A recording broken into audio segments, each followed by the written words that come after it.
Hey everyone, welcome to another episode of Clockedin with me, your host, Jordan Edwards. I'm thrilled to have you tune in as we dive into the dynamic world of productivity, success, and stories of incredible individuals who've mastered the art of getting things done. Whether you're commuting, hitting the gym, or just relaxing at home, this podcast is the go-to source for inspiration and actionable tips to level up your productivity game. I'm on a mission to unravel the secrets of those who seem to effortlessly manage their time and achieve their goals. So if you're ready to clock in and unlock your full potential, you're in the right place. We've got a lineup of amazing guests, industry experts, and thought leaders who will share their insights and strategies to help us crush your to-do list and make the most out of every moment. Get ready to get inspired, motivated, and equipped with the tools you need to supercharge your productivity. This is Clocked In with Jordan Edwards. Let's dive in. Hey, what's going on, guys? I got a special guest today here. We have the CEO and founder of Pour My Beer. He's also the best-selling author of Tap the Big Idea, Josh Goodman. Josh, we're so excited to have you here today. And for you in your story, you have so much resilience. Where did that come from for you? Yeah, I would say it was an acquired skill that I acquired through middle school. A lot of people that kind of look at me today or even knew me in college wouldn't recognize who I was in middle school. Going through I would say the tough middle school years, gaining a few extra pounds. I mean, again, this not to date myself, but in the '80s, it was or late '80s, early '90s, it was a lot of cereal, a lot of video games, and not as active as I probably could have been or should have been at that age. And that resulted in being a little, my mom would say, big boned or husky.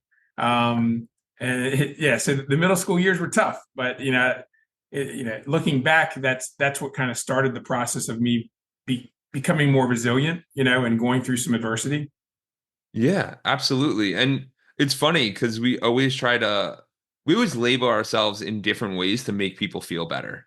Like you just said there, he's big boned, he's husky, it's not a big deal. But people do that all the time with things and try to make it okay. But then there's a point where you as an individual are like, I'm not okay with this. Like I want to improve. So what caused you to kind of flip that switch and want to continue that progression?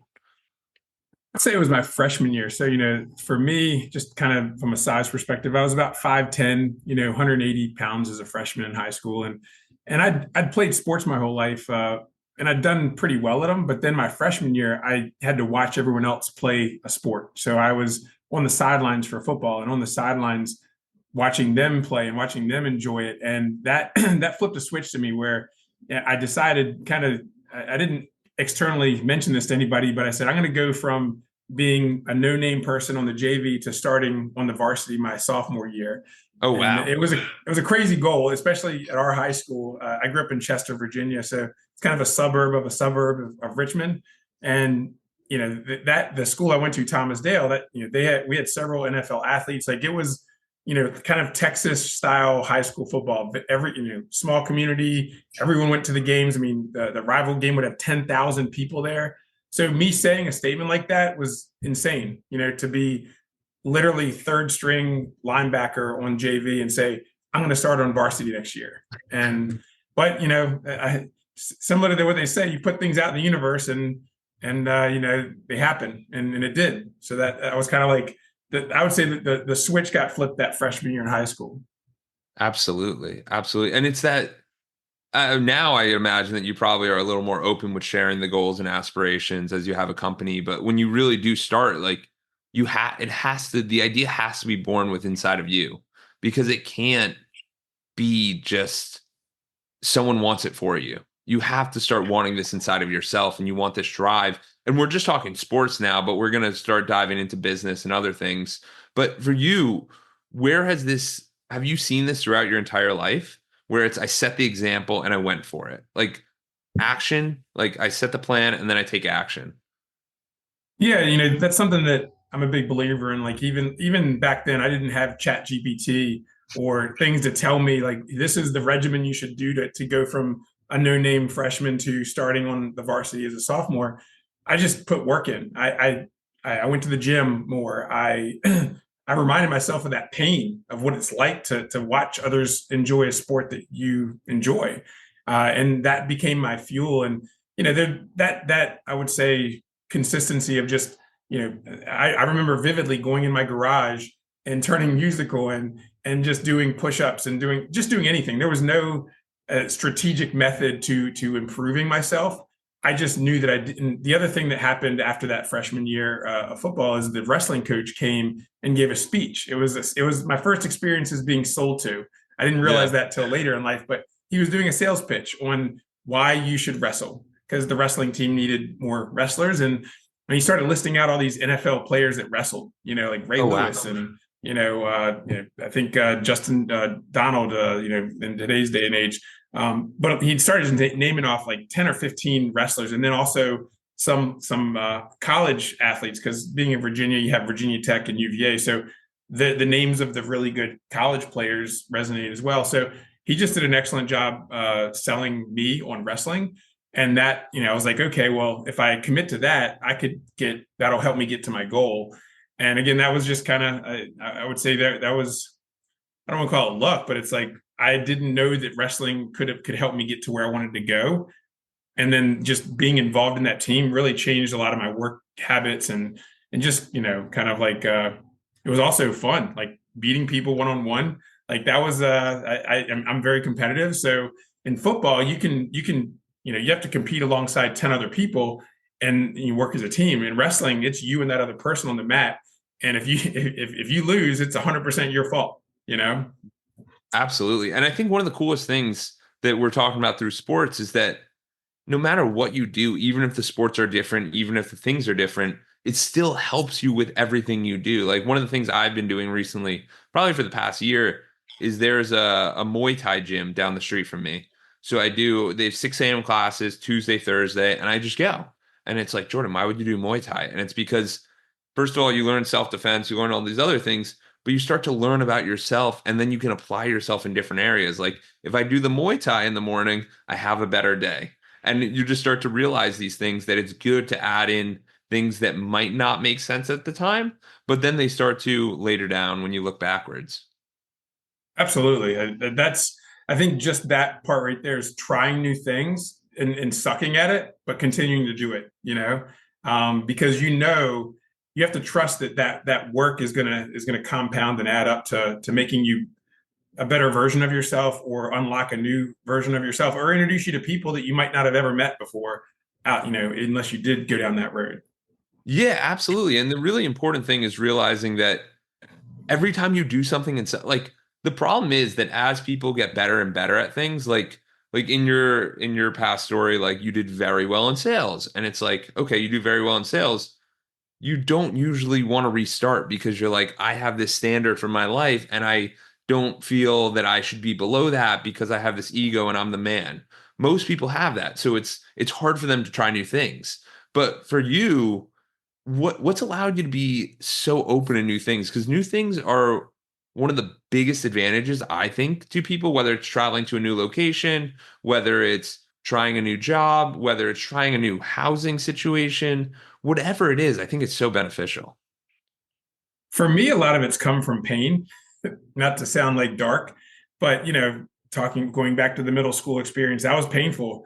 I mean, I recently did some breath work, which highly recommend people trying or experimenting with. But I had a conversation with my 12-year-old self, and I don't know how accurate this statement is, but like my 12-year-old self was like, crying to me and asking like, why is everyone so mean to me? So that like clearly there's some damage that was done. Not to laugh at it, but like there was some damage done at that age that kind of set the stage for that. And then thinking back to like yes, I sold Cutco Knives. That was an awesome experience. I regularly speak to some of the division offices that want me to talk about my time with there because learning how to sell was such an important part for me in the process because everything I'd always done was sports related. So I loved getting the accolades in sports and winning. But the transition from sports to business for me was sales because up until I was 23 years old, I thought the only way you could make money was whatever your hourly rate was times how many hours you put into it. Because I'd done all the hourly jobs. I bagged groceries. I did manual labor. I painted gym floors. Like I did I did a lot of manual labor, and every way I got paid was you did this many hours, you got this many dollars. So selling Cutco for me was like, oh my God, like I could sell $1,000 set of knives and make $400 in an hour.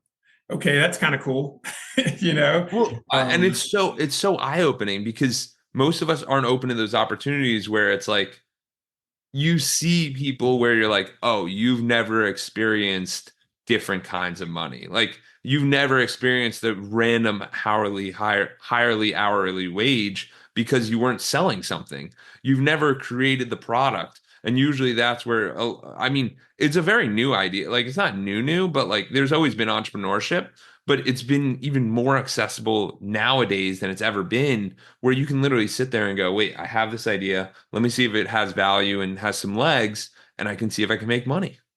Yeah. And, I like to reference that time in my life because that was an awakening for me to see that there's other ways to, like, again, no offense to my parents, but they were just always like, do good in school, go to college, get a job. Which is Of weird course. because my dad owned a business. So he owned a carpet business that I would regularly help, kind of lay tack strip and lay padding, but I was always paid by the job. You know what I mean? Like, so for me, like that was a eye-opening experience, and kind of, to fast forward to like actually getting to corporate sales. So I did Cutco during college, and then after college, I ran my own office where I had to recruit, train, and maintain a sales team, which was another skill set that I had to learn. You're recruiting people to pay you to come work for you, and then they sell the Cutco knives, and I made a percentage of whatever they sold. So not like a pyramid, but we paid them whether they made a sale or not, but the goal was that they made more sales than not. So it Of was course. it was, we I had Well, some good experiences there. so I think that's really important because most of us, even when we do our entrepreneurial journey, we never really get past that. So I think there's three components to it. There's the employee, the manager, and the owner. And majority of the time when you're running a small business like you were with Cutco Knives, like Cutco Knives is a bigger company, but as the salesperson, you're employee, manager, owner of yourself.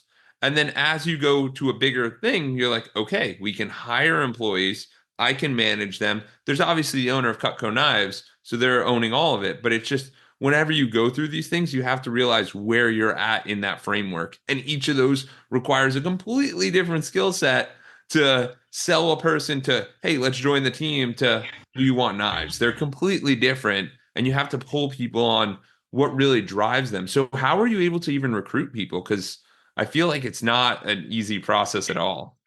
So we did a lot of things. So we sent mailers out. We advertised in the newspaper. Again, this was like early 2000s, so 2004ish, 2003.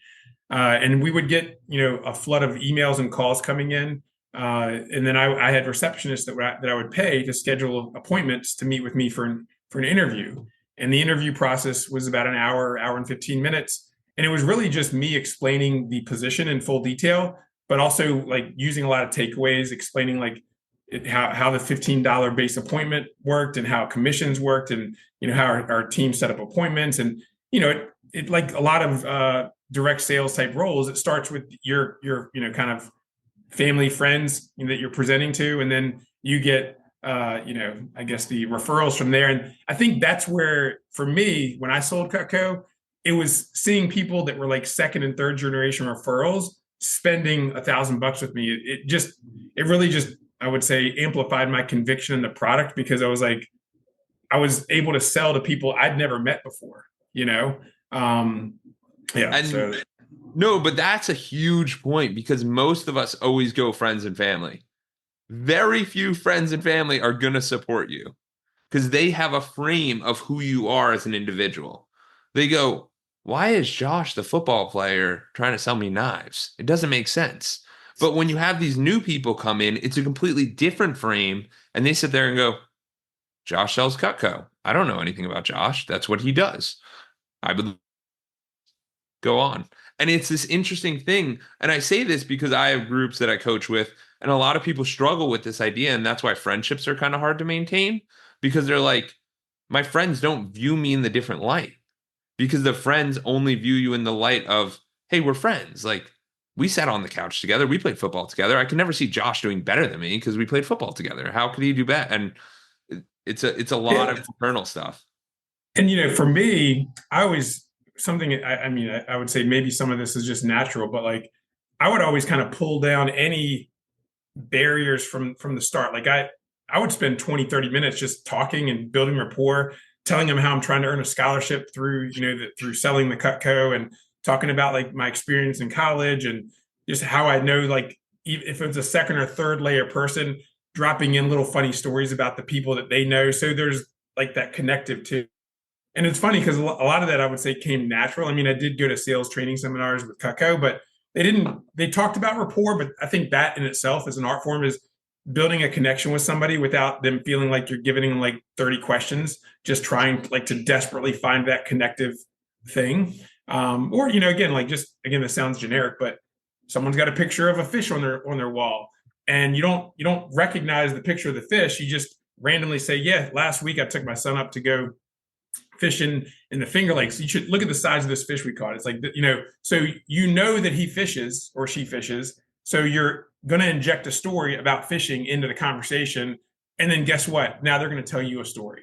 And now you're not talking about knives anymore. You're not talking about, with our company, self-serve beverages. You're talking about what you have in common. And, it's breaking down that barrier. And, but kind of not to jump too far ahead, but like that set the foundation for like I enjoyed sales. I felt like I was naturally good at it, and there's no ceiling. So I took that. My one buddy always gives me a hard time. He's like, there was a period in my 20s where I had a different business card like every year or two. So like I went from Cutco. Not to get dramatic, but my business got robbed, which was weird. And I got an insurance check. So I was like, I think I'm done with this chapter of my life. So I closed down the Cutco office in 2004 and went into corporate business to business sales for, at the time, AT&T and Singular. So we were doing, again, like Blackberries and PDAs and working with like business to business. So that was legit cold calling, knocking on doors, all out through Baltimore. And I was doing okay with that. Can't say I was passionate about phones. And I remember that was the first time I saw that it wasn't necessarily how hard you worked to make a lot of money. If you got gifted like an amazing account, you could print money, and so then it became like, whose butt do I have to kiss to ensure that like when this person gets a promotion, I can get this money making account, And yeah, 100%, which doesn't even have to do, because now you're trying to think smarter instead of harder. And it's like, wait a second, I could go knock 100 doors today and maybe get 2 interested people. Or this guy's got a mammoth account and I just become his best friend and I could be his helper for an hour a day. And then I get his account and it's like, that changes the game. It was, I would say it was like for me as an athlete who always prided themselves on like, I'm going to outwork somebody. I remember the first time, because they'd always talk about, oh, this guy Lee, he's 800% of quota. Oh, this guy Jim is, 700% of quota. It's funny. The one guy, Jim, was on The Apprentice. I think, not Jim.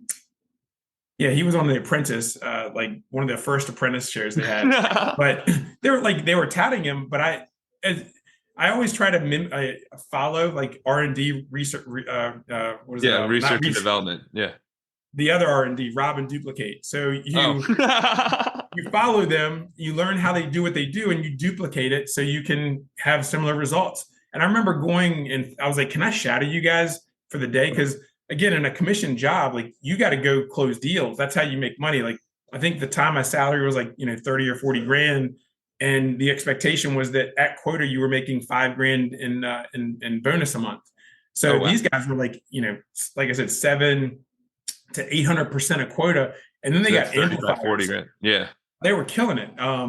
So I went on a few appointments with them, and I saw they were not good salespeople. They were not like they were not super hard workers. They were order takers.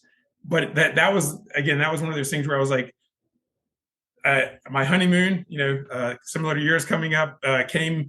It was in September of 2004, and basically it was like 2.5, 3 weeks that I was off, of work. Yeah. guess who didn't hit their quota that month? This Of guy. course. And then I got put on a PIP, performance improvement plan. I was like, so now I'm in the hole. Now I have to work myself out of the hole. And I'm like, I don't even like this. Like I don't enjoy what I'm doing. So I kind of went on, I was like, I'm going to find something else I enjoy, or, another kind of sales type role. Opportunity. Yeah. And that's what took me into the staffing world, which again, this whole time I'm learning of different ways you can make money through sales and, how they work. And the cool thing about staffing was it's like an annuity. So once you put someone to work, if you're billing the customer for $100 an hour and you're paying them $50 an hour and the company's making $50 an hour, gross margin, like that's staffing, so Yeah. I could build up an annuity of customers or consultants out there. And then occasionally I'd get a perm placement, which typically would pay around 15 to 20% of their salary. And I would get a percentage of that percentage. So, I was making, good money. And, after I left the Singular Wireless, AT&T wireless world. But that's going back to that whole painful thing. I was the number one salesperson in our Baltimore metro area. I had brought in a pretty big client, Constellation Energy Group. They at the time were doing like 400 people for contingent staffing. Wow. So I mean that's it was going to be $250,000 in commissions a year. Like that's how I looked at it. I was like, okay, I earned the lottery. You know what I mean? Like I actually had the CEO help me kind of map out how I'm going to, get into this account, and it all worked out. And then when it came time to actually get paid for it, because I had followed the CEO's instructions on how to get in there, and which his direct instructions were ignore HR, go around HR, don't listen to HR. I did that, but I tried to do it in a nice way. Like I would send them cakes and I'd send them flowers, and they, would say, hey, look, you can't contact our managers. And then I would go to a golf event that I knew that they were at, and I'd meet them, and I'd still, so I wasn't going on their facility and interacting with managers, but I'd meet them at different ways to kind of find out what staffing needs they had, and ended up placing someone there before we got put on as a vendor. And that burnt the bridge eternally. So then they told our CEO that they would be interested in working with our company only if I wasn't their account manager. So imagine you've put all this work in to get this big account to come on board with your company, and you've built all these relationships that have, I would say, allowed this to even exist. And then they say, look, we're going to spend a quarter, they're going to spend millions of dollars with us, close to 5 million. And then that $250,000 that I was going to get was going to get given to another guy in the office that had not done anything. So that when I talk about the coming from a place of pain, that hurt, to know how hard I worked and know how much effort I'd put into that, and then see him. I mean, he literally was able to buy a boat like 3 months into getting that account. And I'm guessing he didn't thank you at all. I do feel bad for him because I was in my 20s. I was somewhat immature. I'm still kind of immature, but I dropped some aggressive comments. I was like, oh, must be nice to hit the lottery, blah, blah, blah. Like I would, just underhanded. And I'd walk out of meetings when they're like, highlighting how great this Constellation Energy account is. I just walk out. I'm like, this is crazy. Like eventually I got fired. So that was where things, I would say, started. I was like, before I got fired, I was actually, I'd been thinking about ideas, and we talked about it earlier about taking action. So the idea that I think I don't know if I referenced it in the book or not, but one of the ideas I was trying to bring to fruition was night washers. And whoever is listening to this, if you want to pursue this idea, I didn't take the action, but the idea was like, would you like to wake up in the morning and your car is completely clean, like detailed to the max? And the idea would be that you just set up appointments, and it's probably a lot more realistic to accomplish now, but like the ability to come in, completely wash the car, detail it, then you wake up in the morning and you've got this insanely, clean car. So that was I didn't really go down that road too far, because again, it's mid to late 2000s, that the tech scene wasn't where it is today. And then I tried to sell carpets to college freshmen that were moving in. and that failed miserably. It cost me about $5,000 to buy a bunch of carpets, and then I went from like a few different campuses, and I lost like 14 pounds over the course of like a week because moving carpets is very, They're I would so say, heavy. They're so heavy. They're imagine so moving. impossible. Oh, Anyone who's dude. like, yeah, I want to move a carpet, it's like, no, no, because we literally had to do, and then if the carpets get wet, oh my God, it's the end of the world. Well, And the nail in the uh, coffin there was I was supposed to be at the University of Maryland. I was like, this is going to be my big payday. I'm going to make like 25 grand. All these freshmen are moving in. Torrential monsoon downpour for 2 days straight. I'm not even exaggerating. Like I could not even, I couldn't, I was like, I can't set up and sell carpets in the rain. Like that's insane.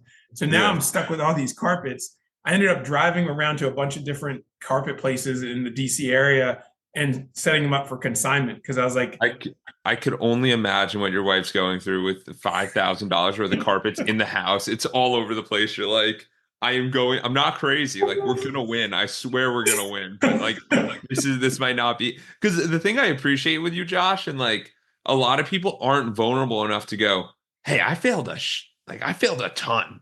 And you're like, dude, I just stacked each learning from each of the failures because you start to sit there and realize that it's like, it's not about it's not about winning. It's about the ability to overcome the failure. And it's about being okay with that and being like, the failure is not a reflection on me.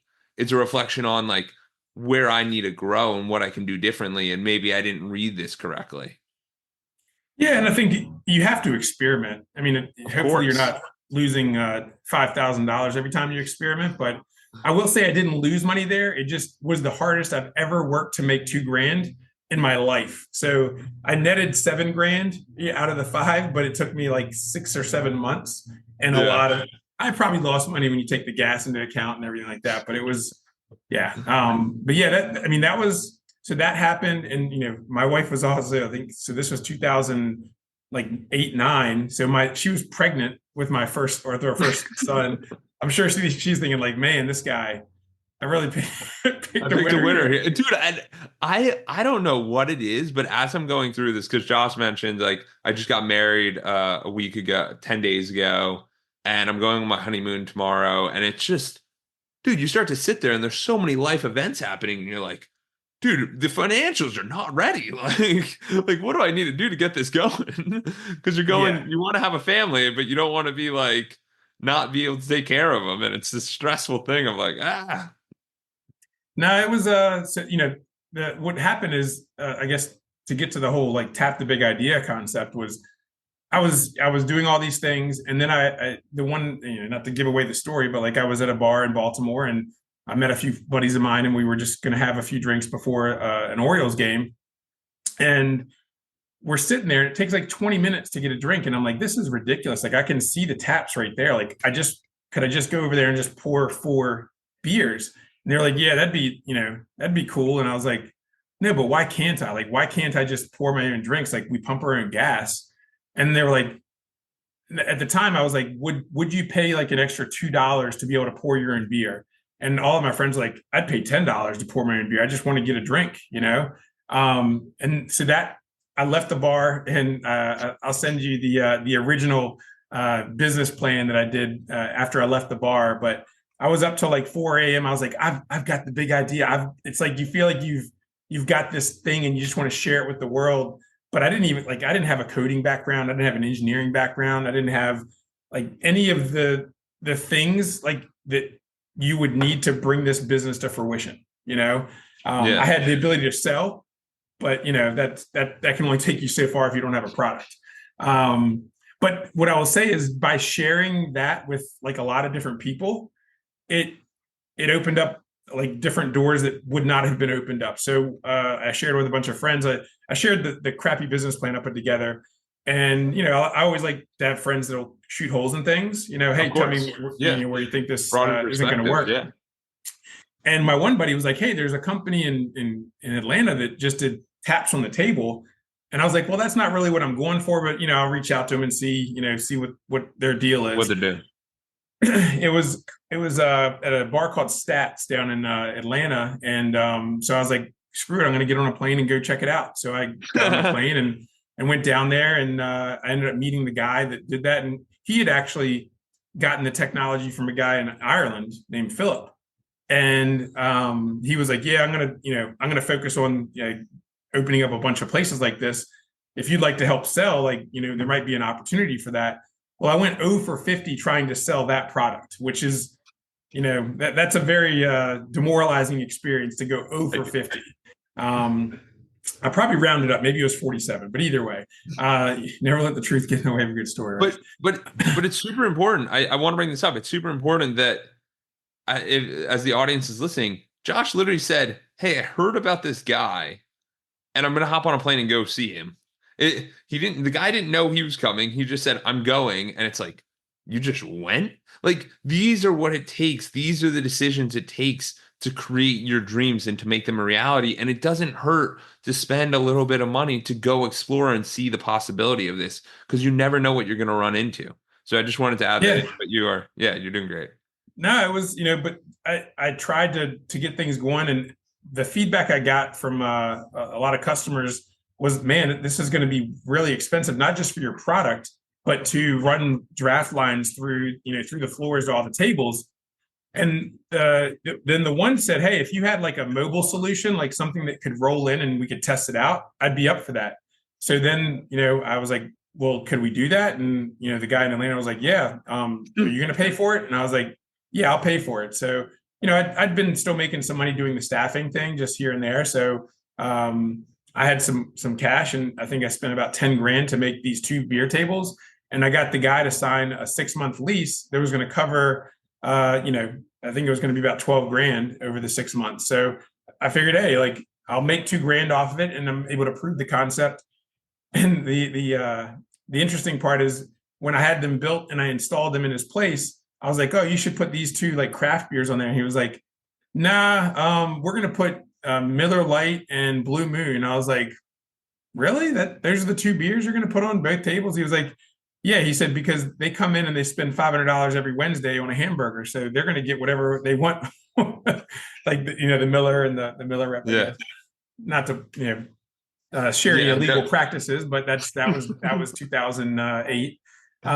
It was another failure. It was not a dispensing system. It like literally would dispense straight foam, like full pitchers of foam. Oh, because it wasn't coming out correctly. But I think the other major thing here is that you're going to the market to see what the solution is, instead of sitting at your home and you're like, let me start pouring the beers and making sure they work correctly. And it's like, no, you have to go to the market and see what they enjoy and see what might work. Yeah, I mean, this particular version required a key to put in the hole. But as I was going through that process, again, like, I didn't understand how beer comes out. I mean, I'd gone to college and I did the little pump thing where you'd pump the keg, but I didn't understand why it was coming out so foamy. So then, I'd read Rich Dad, Poor Dad in my kind of entrepreneurial journey. And I said, I need to find a rich dad around, this area that knows everything about, dispense. So I just started asking bar owners. I was like, who's the smartest person in dispense, And everyone kept pointing me towards AC Beverage. So then I drove down to Annapolis. I lived in Baltimore. And I was like, hey, I want to come work for you. And he was like, we're not hiring. I was like, I don't need you to pay me. I just want to come work for you. And he was like, so you want to come do work and not get paid? I was like, you're going to pay me with your knowledge. And he was like, okay, well, meet me in, we're going to a project tonight in New Jersey. Meet me at this, rest area at like 7 p.m. I was like, that's weird. I'm going to meet I'm going to meet him at 7 p.m. Where, what does this entail? We end up driving to New Jersey, working through the night. So it was a Champ sports bar. And basically I got to learn how to put a draft system together, from midnight to like 6 a.m. So, wow. So I did that for a few other projects. And then that opened the door to him saying, hey, there's this company in Ireland that's marketing these self-serve tables. Maybe you should talk to them. I was like, yeah, maybe I should. So I ended up talking to them, not to like give away the whole story, but I figured out they had no idea how to bring their product to the United States, because they had said something very telling on an email where I said, hey, I'm a bar owner in Pennsylvania. I want to buy one of these. Do you have have something saying that, I can do this in the state of Pennsylvania because Pennsylvania Liquor Board's pretty strict on things. And they said, oh, yeah, we've got a blanket approval across the whole country. And I was like, no, you don't.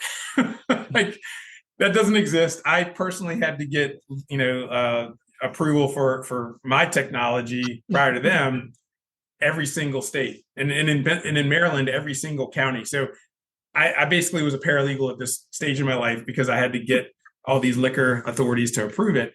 So then I just said, look, you clearly don't understand the U.S. market. I do. I want to grow this concept.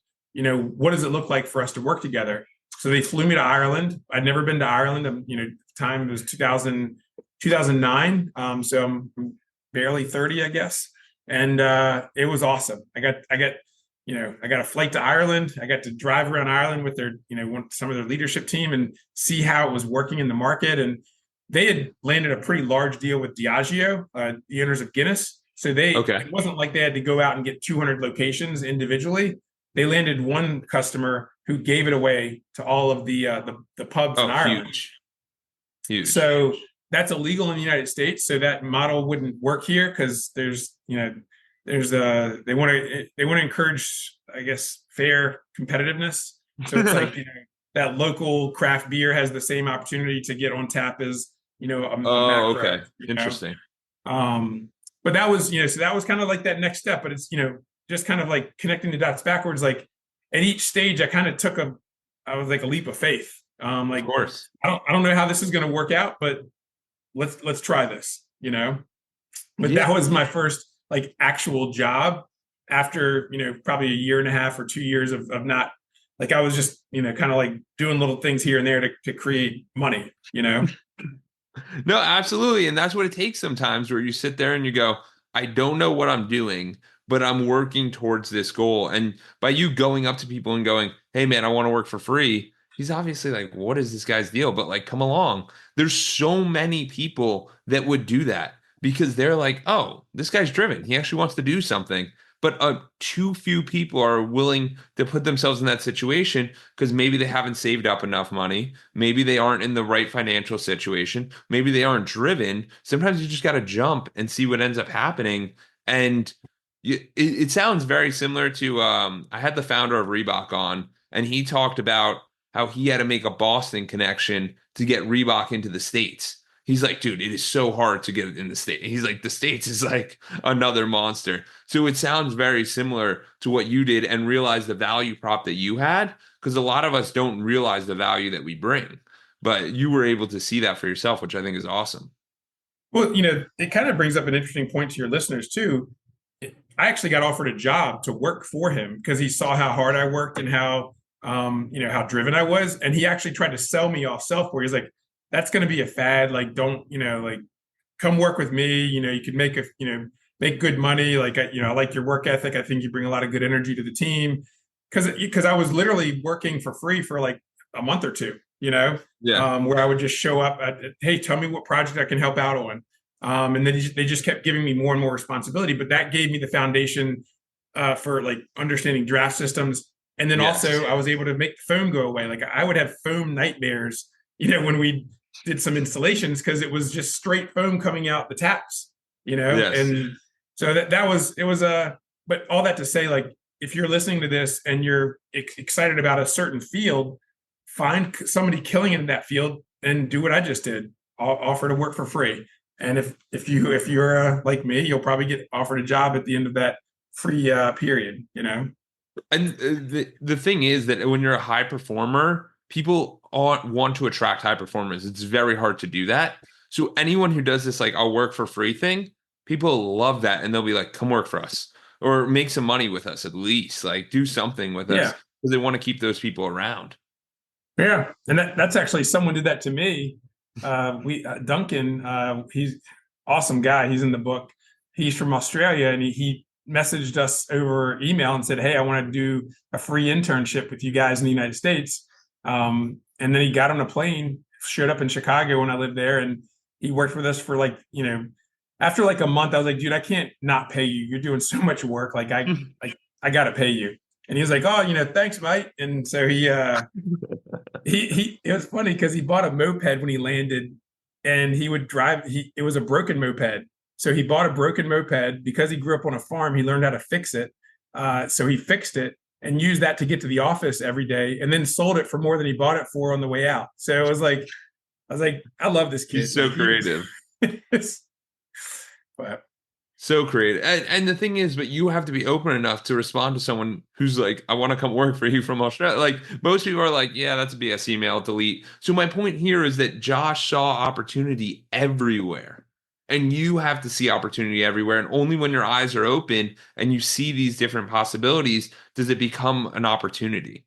So how did you end up getting into Pour My Beer? Where did it end up going? What did it take to get there? yeah, so there's, I look at it in phases or chapters, I guess, similar to a book. But I did the thing with the Irish company for a few years. So 2010, it was me and my business partner, or I would say co-worker at the time. We weren't business partners at the time, but Declan, we started, selling. Like that's what we could do. We could sell these beer tables. So we sold 200,000 in orders the first year in 2010, and then another 800,000 in 2011. And then we had set the goal to do 1.7 in 2012. And then around June, the Irish company went bankrupt. So that was not going to happen. And then they wanted us to restart a new company. But then what was it? I mean, there was some shady stuff going on. So we were like, yeah, we don't really want to be involved in restarting a company that you didn't tell us was going bankrupt until the last possible second. So we're going to start our own company. So that's an important lesson for people to realize, is that you learn lessons through people, right? So you trust people. Like the way I usually do it is you trust people off the start. Some people go, I have no trust for people. I go, I usually have trust for people. And then they start to lose the trust, whether they tell you they're going bankrupt or anything of the sort. But it's just these ways of always testing and seeing what happens. But it's that awareness of knowing I can always go in another direction. I have value in what I'm doing. There's ways to recreate this value. Yeah, and that was an interesting, I guess, point in time too, because we had sold a bunch of these beer tables, and there were some locations that were doing really well. Like we had a customer in Vegas doing 50 grand a month through the beer tables. Oh, awesome. But it was more of a gimmick than it was an actual like changing of the way you do business. So we were in the process of starting like the self pour on the walls, where you could transact with the wall, and it could have like anyone could transact with it, versus like at a table, you can't just walk up to someone's table and take some of their pitcher of beer and for yourself. That's just not practical. So the walls were becoming a thing as the company was going out of business. And then Declan and I were like, look, we didn't have much capital between the two of us. And we were like, if we're going to start on our own, like, what does that look like? So we agreed, 50-50, and we started Pour My Beer in December of 2012 without a real plan. Like we didn't have a product. So we were going to try to resell this company in Austria's product for the beer tables. And then we were starting to entertain these other companies in the United States that we could potentially resell their technology too. Because again, we didn't have a real plan. We were just like, we got to sell and we got to stay alive. Yeah. And I put like 50 grand into the company, and I didn't hard market like my friends and family, but I was able to get another like 30 grand 60 grand between, those types of, I guess, endeavors. Investors. Yeah. Yeah. So it wasn't, I ended up paying back every one of those people that put their money in, just, because that company was not the same company they invested in. And I just felt bad. Like I was like, actually one guy that put in 5 grand, he reached out to me, he was like, hey, I put 5 grand in like a year ago. What, I'm just curious what's going on. And at the time, like we were in a dark space, and like Declan had to go get another job. I couldn't afford to pay an installer. So I was doing everything and only had like probably $1 grand in the checking account. And I wasn't paying myself either. And I was like, look, dude, like someone told him we were going public. That's why he put his 5 grand in there. And I was like, you got lied to. And I was like, I feel awful for that. So I was like, I can pay you back the 500 over the next 10 months. Like, I'll figure it out. Like, you shouldn't have lost money, or you shouldn't have invested if you thought we were going public.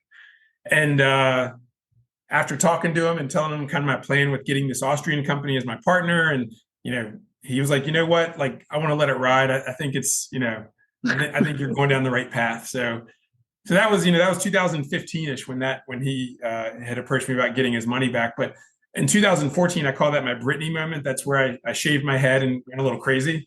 Um, again, I forgot the part about like the company in Ireland that went bankrupt.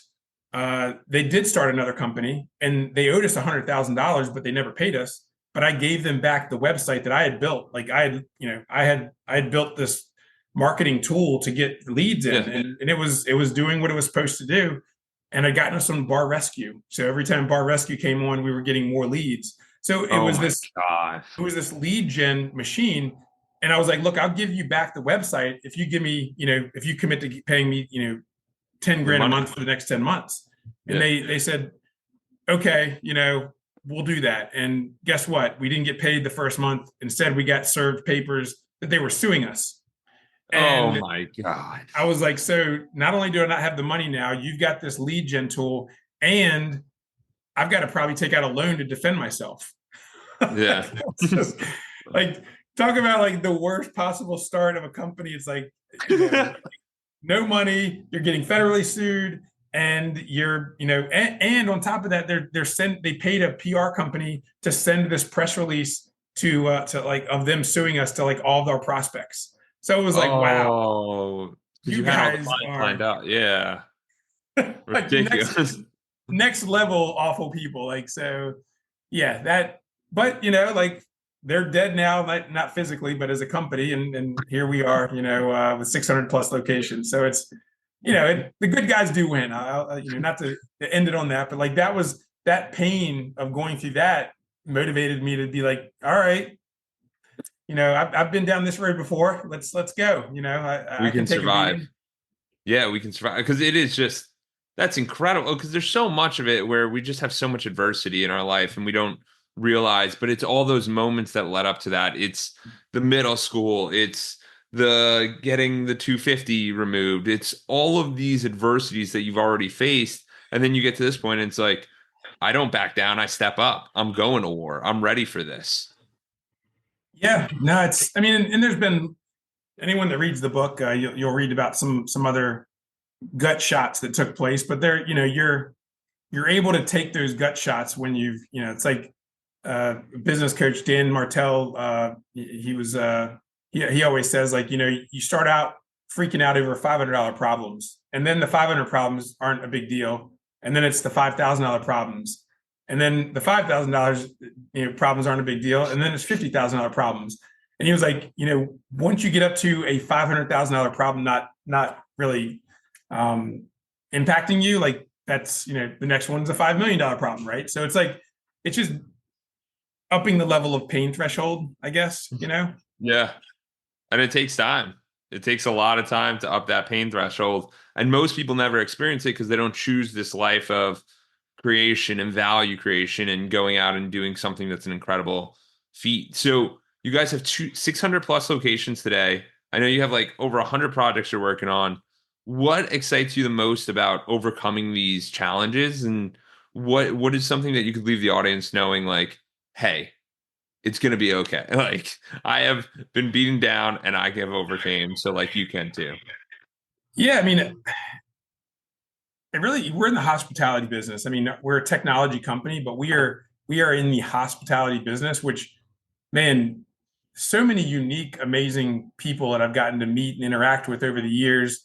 I think of David Cohn, one of our early customers out on the West Coast in San Diego, and just the wealth of, I mean, he's got similar stories to me, like where they were literally out of money opening up their first location. Now they've got 30 locations scattered up and down the West Coast and some in Maui. But you get to meet such interesting people, and even and same with the entrepreneur world. Like, the term imposter syndrome, I used to be like, what is that? That's kind of. But I remember thinking when I went to an entrepreneur event where you had to be doing at least 3 million in revenue to even like apply for it. And I Yeah. remember when I finally crossed that threshold of 3 million and I applied for it, and then I got you know chosen to attend it. It's called Mastermind Talks. And I remember sitting at a table with like Philip McKernan, who's this, world-renowned author, wrote One Last Talk. And I didn't know him at the time. And then like two other like big time authors, and then Ronsley Vaz, who's like he's like an AI expert and number one podcaster in Australia. Like, and I'm sitting at this table, I'm like, you know, why the F am I at this table? Like these people are like they're like I don't deserve to be at this table, but it was one of those kind of like moments where they validated like I didn't say that externally, but it was just like you've earned the right to sit at this table because of the things you've been through, Yeah. not just the revenue bar, not it's just like like you just have to be willing to take the pain, because pain equals growth, that that whole thing. But going back to like today, like what excites me today is like we have an awesome team. Like there's people on our team that left other careers, like literally had no experience in this world, and we're like, I just like what you're doing and I want to be a part of it. And seeing them thrive when they come to work with us, like that excites me. We're starting to do a lot of projects with hotels now. Like for the most part, all these locations, they're individually owned entrepreneurs. So I always say we're not in the business of selling self-serve technology or taps or whatever. We're in the dreams business. We sell people dreams and we help their dreams become a reality. And then when you see them flourish, you see them, doing 100, 200, 300,000 a month through our system, and they share with you that their labor costs are half the industry average and some a third. Like they're excited. Like they took that leap of faith the same way I did, and they're thriving. And like any entrepreneur, I want to keep growing it. I want to get to that. I want to cross that $10 million barrier, and then once I cross that barrier, I want to cross the $20 million barrier, and continue to innovate and create value, like you said. Absolutely. That's awesome. That is awesome. And Josh, you've been so gracious with your time. Where can people learn more about you, hear about Pour My Beer? Yeah. Yeah. So our website, follow us on Instagram. We try to post some pretty fun content. The book, Half the Big Idea. I got to send you some copies as well. But I'm excited to kind of continue to grow. When you think of the industry as a whole, there's 1 million bars and restaurants, and we're only in 600. So, keep an eye out for us. We're going to be spreading through the Hiltons and through the Marriotts, the IHGs. Like hotels are really enjoying our product. Absolutely. And the other thing is that a lot of you guys might not know this, but you've probably been to a Pour My Beer. Like you might not know it, but you've probably been there. Just if you've seen the self-service, there's locations in Tampa, there's locations in St. Pete. I'm just saying that from my area, but they're all over the place. So it's an important thing to remember. And yeah, Josh, thank you so much. No problem. Yeah, check us out online. The locations map, you'll probably put that in the show notes. But yeah, love for you to go check it out and see it for yourself. Absolutely. Thank you for reaching the end of the podcast. For that, we'll give you a complimentary coaching session in the link below with Edwards Consulting. Hope to see you there and have a great day and keep clocking in.